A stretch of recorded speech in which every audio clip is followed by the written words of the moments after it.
Making the most of this beautiful fall weather, dirt bikers are pushing the season to the bitter end at Green River Motocross Track. We indulge in Cornucopia events and heat things up with Whistler firefighters. That's on this episode of Go Sea to Sky.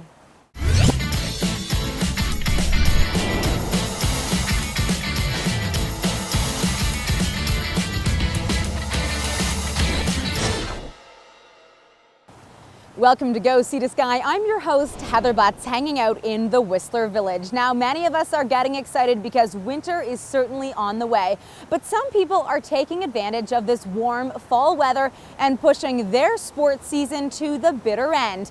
Typically, the Green River Motocross Track in Pemberton would be closed by now, but with this warm fall weather, the guys and girls that ride there haven't put their bikes away just yet.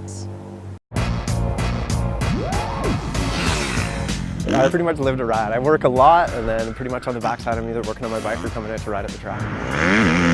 High speed and big air. These riders may look like adrenaline junkies living on the edge, but the adventure of motocross racing is much more than just flying over jumps. It's a challenge, right? You try to just race the track and not really get too involved with anything else. And yeah, over time you get pretty fast at it. Tuning his bike is all part of Derek Lynn's routine before hitting the track for an evening ride. Lynn is one of 80 members who belong to Green River Motocross Park near Pemberton.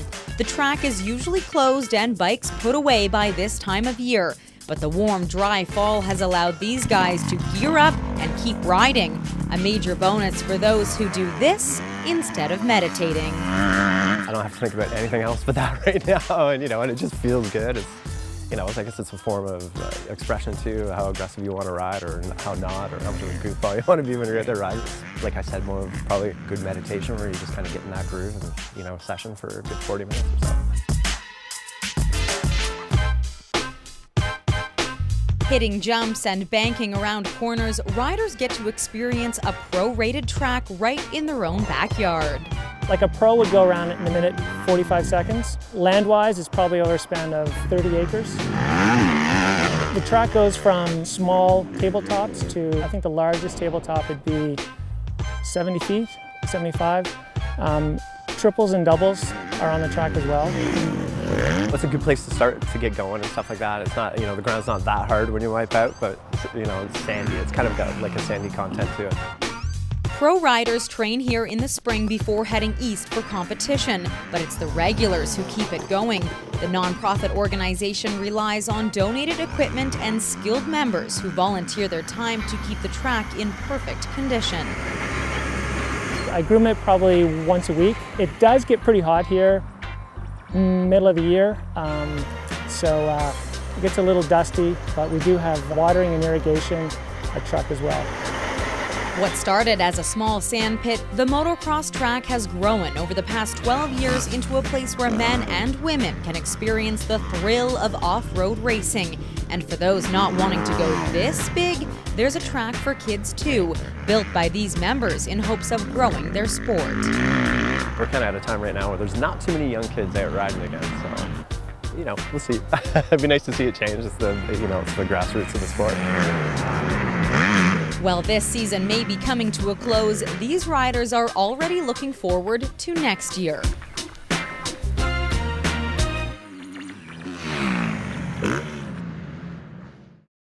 Green River Motocross Track is run by volunteers and is always accepting new members. They even have a track just for kids. So maybe get your little one a bike for Christmas and have them out riding alongside you.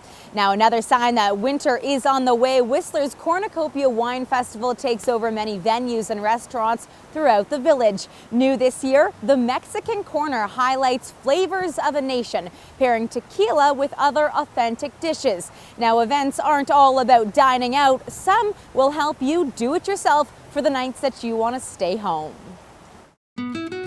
We are cooking salsa. Edgar Navarro, executive chef at the Mexican Corner. Today you are teaching me how to cook a salsa. Yeah, Pasilla salsa, pasilla salsa. Pasilla salsa. Pasilla salsa, yes. Pasilla salsa. Now, of course, Whistler's Cornucopia Festival, a big event, lots of food and wine, but it's good to know how to do it at home, right? Yes, of course. It's very good to how to do at home for a party, you know, because this salsa, it could be like a nice starter for your events or your party. And this is something that we can get at the Mexican Corner. Yes, you are going to get in Mexican Corner. It's one of our signature dishes that you are going to have there, and you can try when you come to visit us.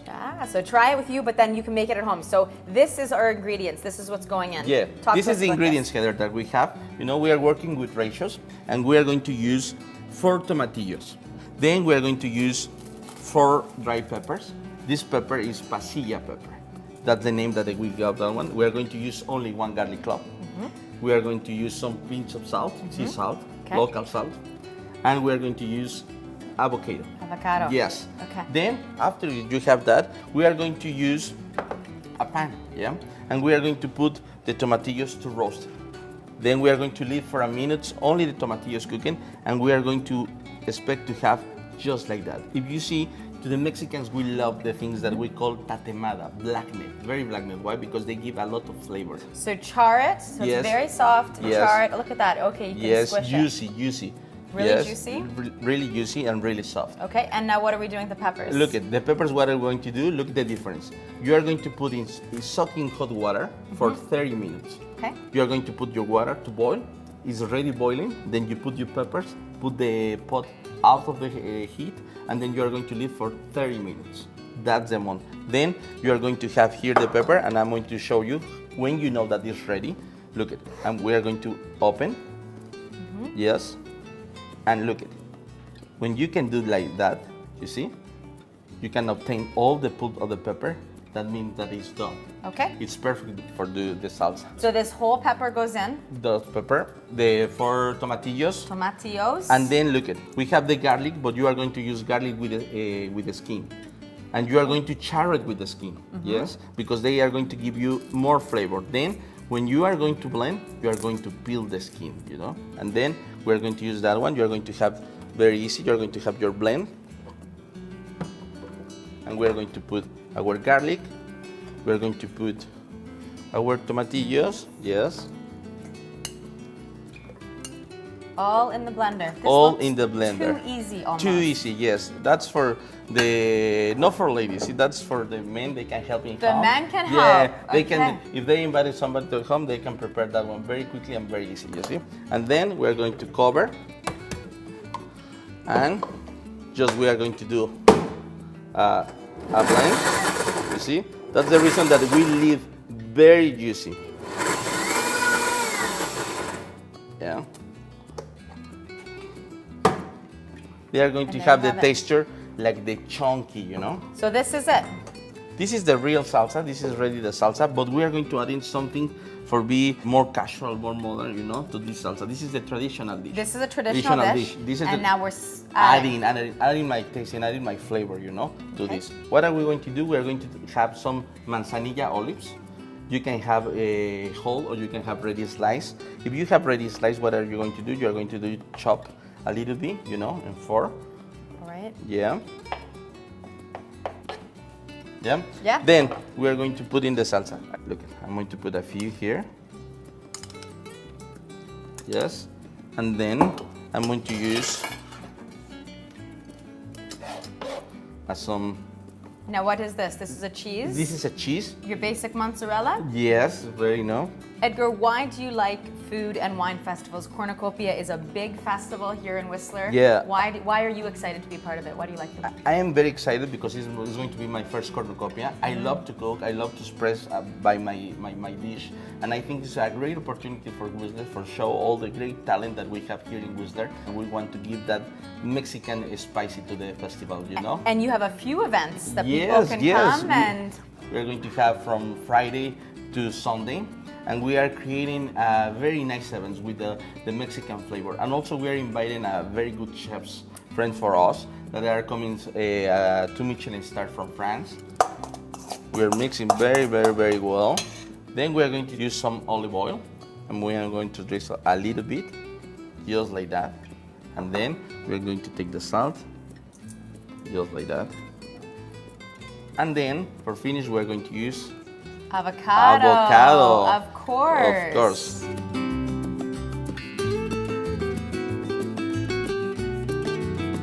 Cheers.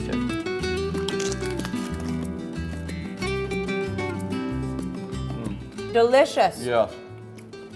The flavor, you know, like a sour, a sweet a little bit. This is not your average salsa. No, no. Mexican Corner, Cornucopia Festival, lots of food, wine, Fun. fun, Yeah, different, chefs, different events, Yes. and be a chef yourself. Look at that. Tasty. Thank you very much. Thank you. Thank you for coming.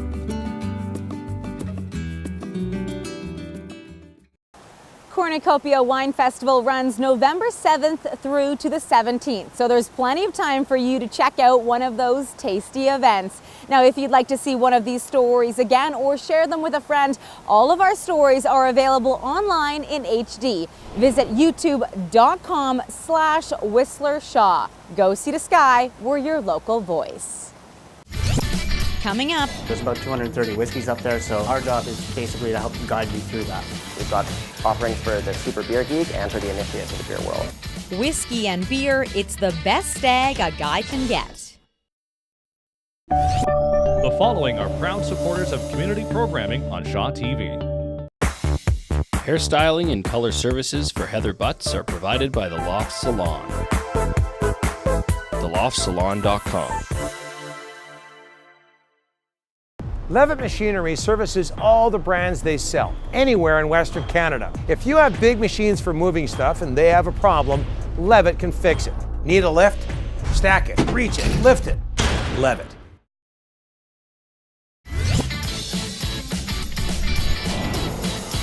Welcome back to Go See the Sky. I'm your host, Heather Butts, in Whistler Village, a place where many people come for stags and bachelorettes and all sorts of parties.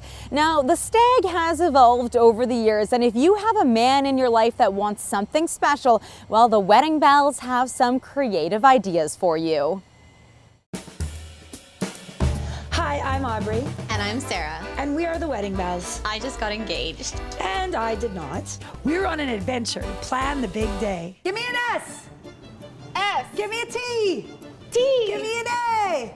A. Give me an A. G. Oh, stag. I was like, what are you spelling? We thought it would be fun for a stag to learn about the manly world of whiskey from pros Randy and Shoal by heading to Shebeen Whiskey House. And I thought learning didn't belong at a stag until Randy told us. It's a pretty intimidating wall. There's about 230 whiskeys up there, so I mean, our job is basically to help guide you through that. What about the non-whiskey drinker? There's something in there for everyone. Now I want to know what's the difference between Scotch and whiskey. Whiskey is anything that's actually distilled from a grain, whereas Scotch whiskey is obviously distilled in Scotland. Time to take the Shebeen sampler trip around the world. First stop, Oh, Canada. Here we go.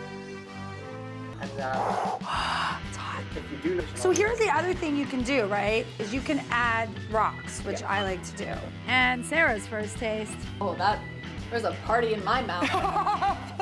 So next up, we've got Irish. We're going to Ireland. and we're on our- like that. Oh. And then USA. Nice. Oh, It's I like nice, the way that though. it finishes. warm. You are. So I feel like it's kind of I a drink. cannot let her say anything. Okay, we're on to Now we're in Scotland. What I learned today is that girls liking Scotch or not, that is a manly drink. Manly or not, women just like me love whiskey. And we love that women love their whiskey. Whiskey tasting at Shebeen is the perfect stag event. Another great idea for a stag night is the bitter tasting room, where beer professional Simon says, We've got over 65 bottles from around the world. We rotate them pretty rapidly, 8 taps that rotate as well. We offer tasting flights of beer and beer cocktails as well. We've got offerings for the super beer geek and for the initiate to the beer world. Which someone is. I like anything that's frilly, fruity, or pink. And does beer come like that? Beer comes like that. Beer comes like that. Yes. As for Aubrey, I like beer. I like dark beer. I like Guinness, Kilkenny, all that kind of stuff. Simon's choice for Sarah. I've brought for you here the Red Racer Raspberry Wheat Ale. You'll notice it's pink. the Schadenfreude pumpkin lager from Parallel 49, and a really delicious coffee porter from R&B called the Stumpy, which is custom brewed for us. And for beer-loving Aubrey, I've got 3 wheat ales for you. So we've got the Summer Haze from Hoyne. It's brewed with a little bit of honey in it. We've got the Wheat King from Phillips, which is quite a clean and tasty, refreshing Hefeweizen, and the Schneider Weiss, which is an extremely traditional German Hefeweizen, lots of banana and clove notes. Our pink girl loved her pink beer. Almost like juice meets beer meets in my tummy fun time. Then there was the pumpkin ale. Ooh. Hey. even the pro agreed. Oh, wow. That's good. How did they get that in there? They put a pumpkin in it. And then we were surprised by the non-beer drinker. I don't drink beer. Yeah, right. Back to Aubrey's tasting. It's fresh. Oh, it tastes like summer. Bitter really brought out the German in me and the guy in Sarah. Sarah just burped as I take my conclusion. She is right about the learning. And we could both agree. Stag. Monday night. Tuesday night. Thursday night. Wednesday night. For Shaw TV, we're the wedding bells. Well, forget the guys. That looks like a place I'd like to go to. From fun for adults to fun for kids, trampoline is an exciting activity that many youngsters enjoy, but it does come with some safety concerns. At Extreme Air Park in Richmond, kids can get sky high, all in a safe and controlled environment. And that's where we head to for this week's edition of Road Trip. Quality Assured Collision's Road Trip is brought to you by Quality Assured Collision, found online at qacollision.ca. I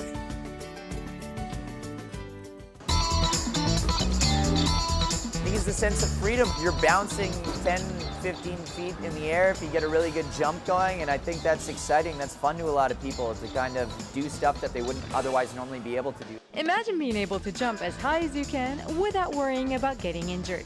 That's what you can do at Extreme Air Park in Richmond.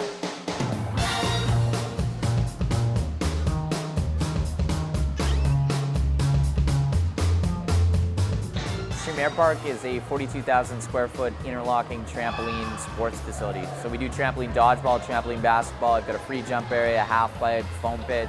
Pretty much anything you can imagine doing on a trampoline, we kind of cater towards that here. Located in the entertainment district of Richmond on Number 6 Road, this facility has been attracting people of all ages since it opened last February. We thought people would be pretty excited on the idea of it, but people are really, really excited on the idea of it, which is awesome. I mean, I couldn't be happier. I come from a little bit of a gymnastics background, so seeing people kind of taking this much of an interest in doing something physically active and gymnastics kind of oriented is awesome. But I don't want you to think you need to be gymnastics background to access this facility. We get a lot of beginners that have just kind of hopped on a trampoline in their backyard that love coming down here. And for up-and-coming gymnasts like Sean Dance, it's a perfect place to practice safely. I thought that was a cool facility just because there's so many tramps and everything where you can just like go and jump in the foam pit. You can do cool tricks there. There's a huge half pipe here where you can just jump side to side, and they don't have that in gymnastics, so it's just a new kind of experience. So Sean, I have to admit, I've never been on a trampoline before, not to mention doing a trick on a trampoline. So can you show me a couple of tricks? Yeah, sure. I'll do a double back or double front flip,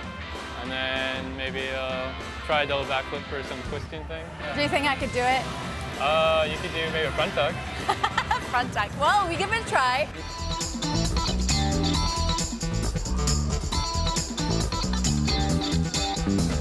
And it's my turn. It took a while for me to decide to jump, and then... Well, it might not be a front tuck, but it's a jump nonetheless. I think the big thing is that it caters towards all ages, and it's safe, and it's fun, and it's like a really cool thing that you can go do. You can go bring a date here, you can bring your kids here. As an adult, we get a lot of adults that come down to the facility, sports wind-up teams, youth groups, church groups. It's really accessible to all ages. Guys and girls alike love it. So I mean, and it's physical activity. You're getting a good workout in, and you don't even realize you're doing a workout. Okay, so Sean, obviously I cannot do the flip. It's not for everyone. Well, or maybe I could try some more with you, or Maybe, maybe I have some issues with fear of heights or something. I don't know. What else can I do? Well, you could try some basketball. Basketball sounds like a lot of fun. Woo! Feel like I'm in flubber. Woo! In Richmond, a Quality Assured Collision road trip, I'm Junior Tozy. Quality Assured Collision's Road Trip has been brought to you by Quality Assured Collision, found online at qacollision.ca. If you have a story idea for Go Sea to Sky or would like to learn more about our show, connect with us online. Visit us at facebook.com/Go Sea to Sky. Later in the show, we get to control the environment, test out our techniques and skills, refine those techniques and skills. we head to Squamish and heat things up with Whistler firefighters. Your card has been declined. Oh, try this one. Rob here. Collections here. How many times do I have to call you to collect this debt? What are we gonna do? This one's been declined too. Does your debt feel like it's getting out of control? We are a nonprofit service, and we're here to help. Call the Credit Counseling Society today. All you've got to lose is your debt. From big jobs to little jobs, Levitt Machinery sells, rents, leases, and services machinery for your material handling needs. Heavy-duty machinery for heavy-duty work. Need a lift? Stack it, reach it, lift it. Levitt. Welcome back to Go Sea to Sky. I'm your host, Heather Butts, enjoying the beautiful fall sights of Whistler Village. Now, working in the hospitality industry can be a challenge, especially when you're serving food. Now, our Melanie Littner decided to take it one step further. She mixes serving food and working with kids when she becomes a lunch lady for a day. Sprott Shaw College's Higher Learning is brought to you by Sprott Shaw College at sprottshaw.com.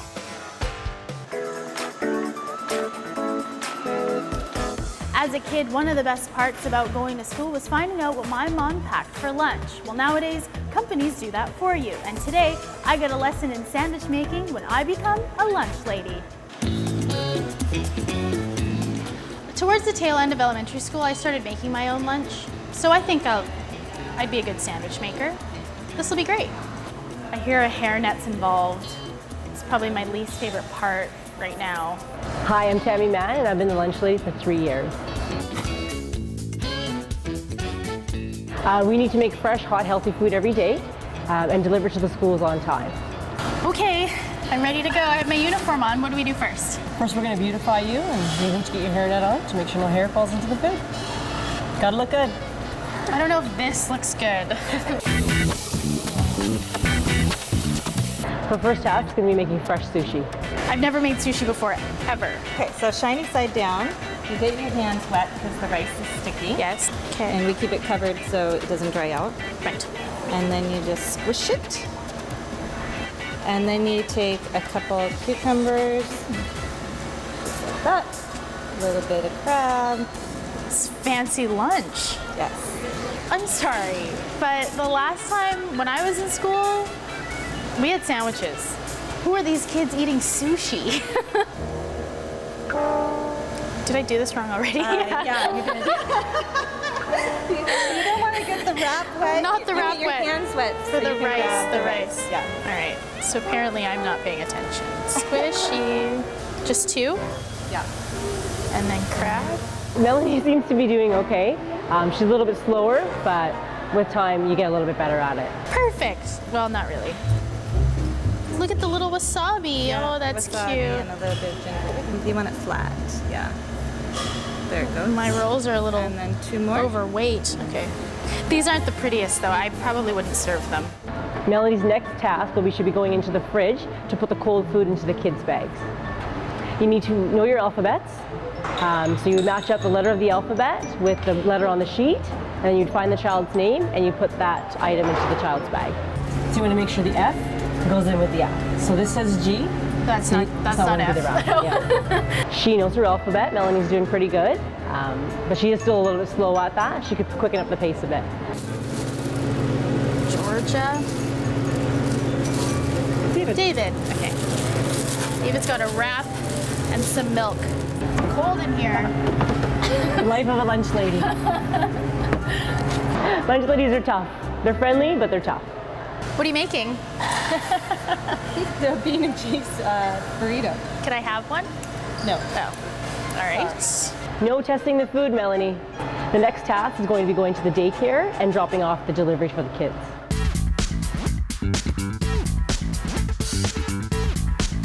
Off to see the kids. delivery day.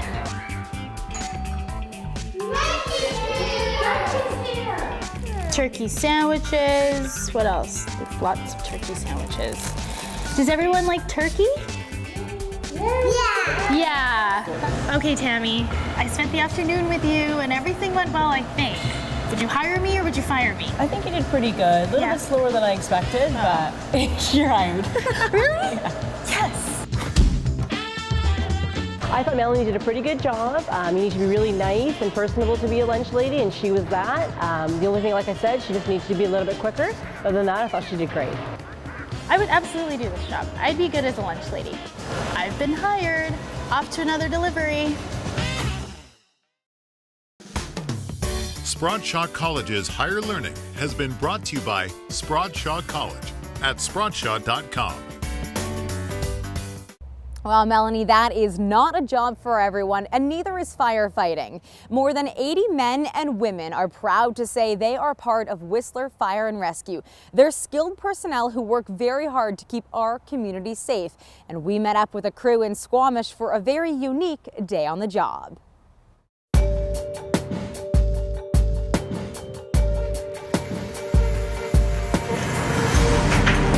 Heading straight into a burning building, this crew of brave firefighters know exactly what needs to be done. Get everyone out safely, then put out the blaze.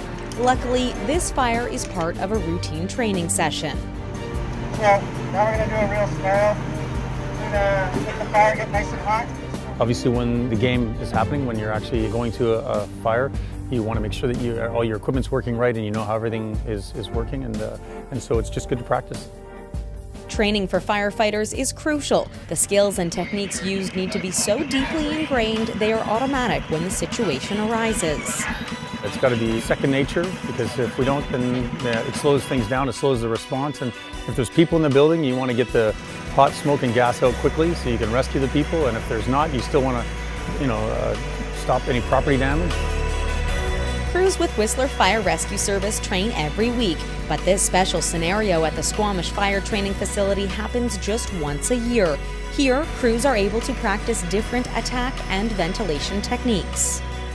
We get to control the environment, test out our techniques and skills, refine those techniques and skills, and also see true fire behavior, so we have more experience when it comes to the real thing.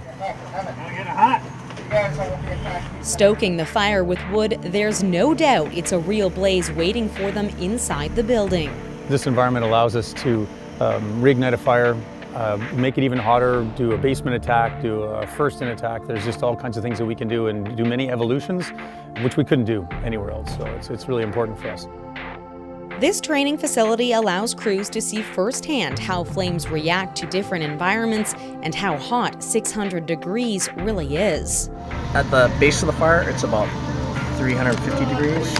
Over the fire is about 650 degrees. Having confidence in your equipment and your team is an important part of this training session, not only for the Whistler crew, but for their neighboring communities. We have a great mutual aid policy with not only Squamish but also Pemberton. We help each other out in times of needing extra personnel or equipment. It's very important because we're all volunteer departments on the most part, and sometimes it's effective to work together and know each other's capabilities should a large emergency arise. Then I'm going to get Ethan to crack the window from the outside to see what the introduction of air does. Whistler Fire Rescue Service has 24 full-time paid firefighters. The other 60 are volunteers, all who receive the same amount of quality training so they're prepared for any situation. They do it not to be considered heroes, but to serve a community they love. Once you're involved in it, it's a tremendous feeling of satisfaction to be involved in something that helps the community and helps ourselves. And it's our house, it's our homes, it's everything. It's our children.